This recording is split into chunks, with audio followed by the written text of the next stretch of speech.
Kislev. The Kingdom of Kislev, sometimes known as the Realm of the Ice Queen, is the most northerly human civilization within the old world. A powerful and war-driven nation that is known far and wide for having some of the greatest horsemen to ever roam the plains of the southern realms. From the World's Edge Mountains to the east and the Sea of Claws in the west, Kislev stands at the very frontiers of human civilization, a land covered in wide open steppes and thundering icy rivers, where lonely villages stand isolated in the empty wilderness, while mighty cities rise from the landscape like great islands of stone.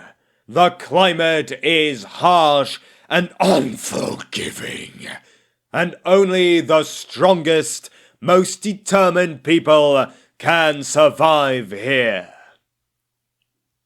The inhabitants of Kislev are these very same people, a race of wolf-tough and self-reliant warriors, valiant and determined in the defense of their homeland against the hated marauders of the uppermost north. Ruled by a mighty Tsar, Kislev is a nation born from the saddle, their people's ancestry being traced to the mighty horse warriors of the eastern steppes many millennia ago. Since the founding of this mighty kingdom, Kislev has been, since its very creation, under siege by the murderous hordes of chaos undivided. A kingdom that sits forever at the brink of total annihilation. Countless generations of Kislevites have fought, bled, and died in the snowy tundra of those harsh northern lands. And it is thanks to these brave Kislevite warriors that the kingdoms of men have managed to flourish in the south, huddled together in their warm and safe homes, whilst the sons of Kislev fight till they draw their last dying breath. Long ago, many Gospodar clans lived upon the endless steppe.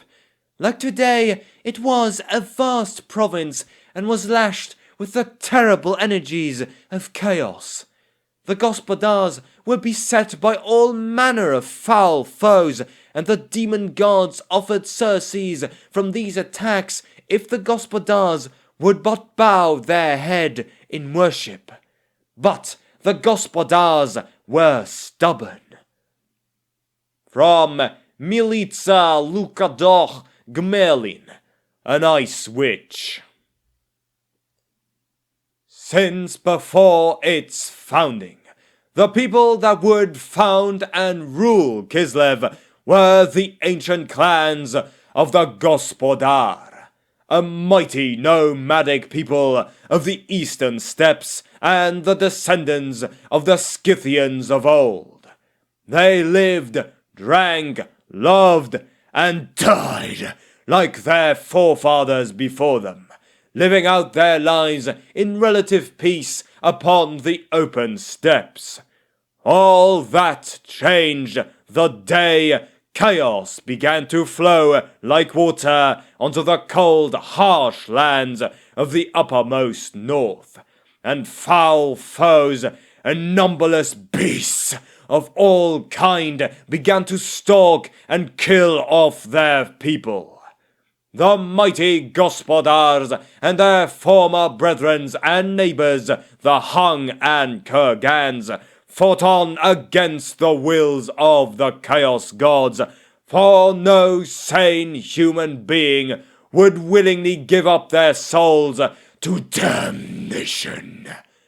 But such a foe could not be so easily stopped, and in time, one by one, their former neighbors were subdued and were enslaved into their worship. Though their brethren were mighty and fierce, they lacked the willpower of the gospodars to fight on, and so the gospodars kept on fighting, ever believing in the divinity of their gods, and requesting their aid against them. The greatest of their god, Ursen, god of bears and strength, aided his people in their time of need. But even his godly strength and will of arms proved insufficient, and slowly but surely the gospodar's plight was desperate. Then a great spirit called the Ancient Widow, Kislev, or simply the Land, whispered to a gospodar shaman priestess. The spirit promised her great power if she swore to lead her people west towards a distant, frozen realm where the spirit was trapped by the will of the dark gods. The shaman, desperate to aid her people, readily agreed and was granted the ancient and mystical power of winter itself. With the Ancient Widow's guidance, the shaman quickly mastered her new and godlike powers and used them to gather what she needed to fulfill her promise. With her willpower and powerful magic, she bound the disparate gospodar clans into a single, unified people and placed herself above them as their first Khan Queen, known now and forever as Miska the Slaughterer. With her people united and determined, the massive horde of horsemen raced across their now dying homeland, riding all their hardest to escape the darkness that has come to consume them all. After many long years of bloodshed and sacrifice on the endless steppe, the now war-driven people of the gospodars finally reached the mighty World's Edge Mountains, the final barrier that bars the way from her people's destiny. Once Khan Queen Miska reached the other side, there, wide-eyed, she encountered a vast snow-covered plain pulsing with mystical icy power. She immediately collapsed to the ground and wept frozen tears, for she knew the search for her people's salvation was finally over. Though the Great Spirit promised this beautiful snowy paradise to the gospodars, the land was already claimed by another group of horse-born people. The Ungolls of ancient times had lived in this land for centuries, having fought and bled to halt the Greenskin menace that invaded the old world during the reign of Sigmar Heldenhammer. Though peace between the Ungolls and Sigmar's people was solidified during the Battle of Blackfire Pass, this peace did not transfer to the new invaders. Though these were powerful tribes, the people of the Ungolls of Kislev, or the Udosis and Ostrogoths of the Empire, could not hope to stand in the way of the gospodar horde that poured out of the north. Under the leadership of Khan Queen Miska, the gospodars were powerful and wealthy and possessed of an unmatched genius in warfare, their skills in fighting from horseback superior to that of even the Unggols. The Khan Queen was not only a warrior of great skill and courage, but also a powerful sorcerer of unmatched power. Soon, the Unggols were pushed back and scattered, with the Unggols having an everlasting fear of the dreaded Ice Queen.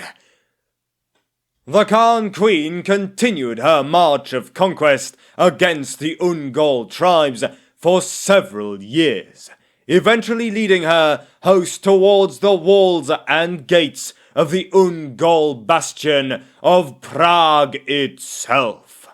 Though mighty and powerful, the walls of this ancient city was laid low by the powerful icy spells of the Khan Queen's magic, forcing the entirety of the Unggol people westward towards their new capital city of Norvad.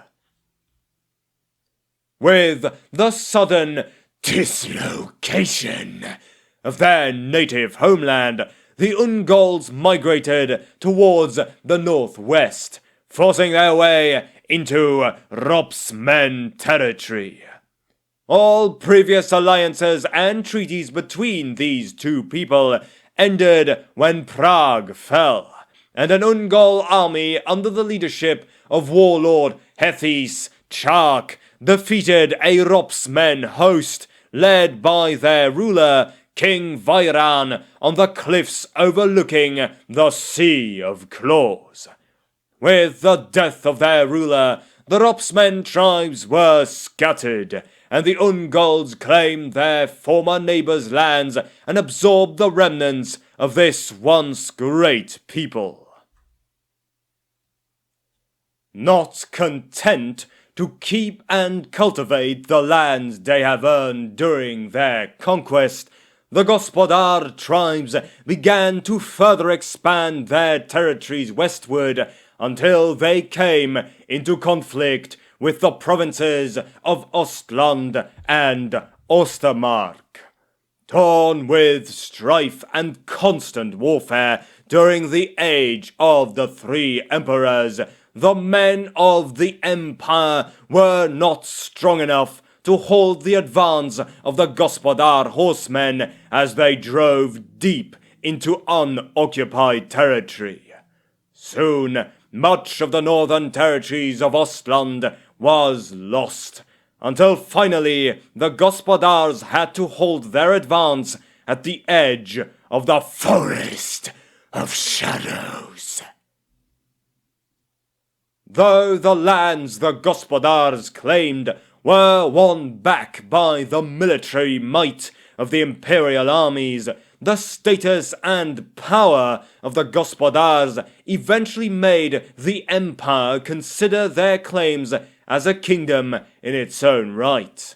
Khan Queen Miska did not live to see the land she had begun to forge take shape, for she vanished into the north, claiming to have seen a vision of a terrible future, where she would once again be needed to lead her people to salvation. Leaving her fearsome magical warblade, Fearfrost, to her daughter Shoika, Miska gathered her most trusted warriors and rode north, never to return. By the year of 1527 IC, the Gospodar tribes under the rulership of their new Khan Queen began construction of their great capital city, which they named Kislev, after the land and kingdom itself. With the city of her people in construction, Shoika removed her previous title as Khan Queen and accepted her new title as Tsar to indicate her new reign over the lands north of the Urskoy. Under the new rulership of Tsarina Shoika, the city that was to become Kislev was built, and the realm began to take shape into the nation it was today. Having inherited the title as the new Tsarina of Kislev, her first act as Tsarina was to march on towards Norvard, the last bastion of Ungol resistance against Gospodar dominance. This mighty trading port on the western coast of Kislev proved to be the key in placing Kislev at the forefront of trade with the rest of the world, and Troika knew that her dreams of a unified nation would not be fulfilled whilst the city was still held under enemy hands. Leading her host through the open tundra of northern Kislev, her host of warriors began a new campaign to solidify their hold on the northwestern territories. Less than 2 years after her crowning as Tsarina, Shoika and her host of horsemen eventually besieged and captured the capital city of Norvard, renaming it Erengrad in honor of the victory.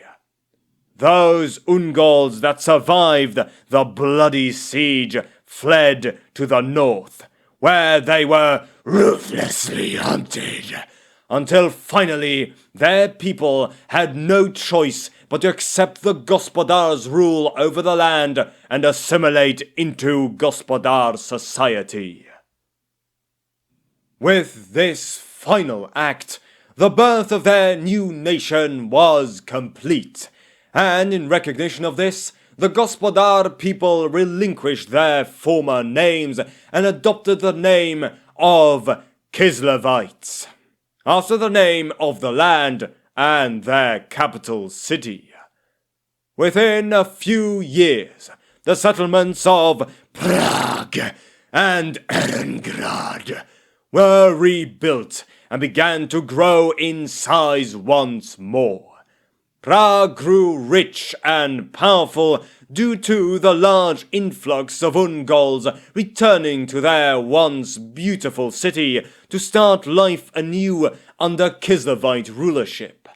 Erengrad experienced a huge increase in trade and wealth as the new ports and harbors that were built became one of the busiest trade hubs in the entire Old World.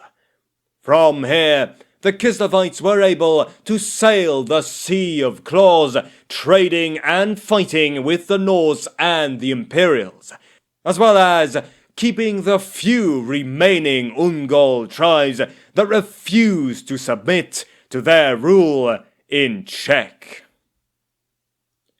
This time of great prosperity and happiness lasted for nearly 750 years, and over time the people of the Gospodars and Ungol bloodline intermingled, creating the society that many would view now as modern-day Kislev.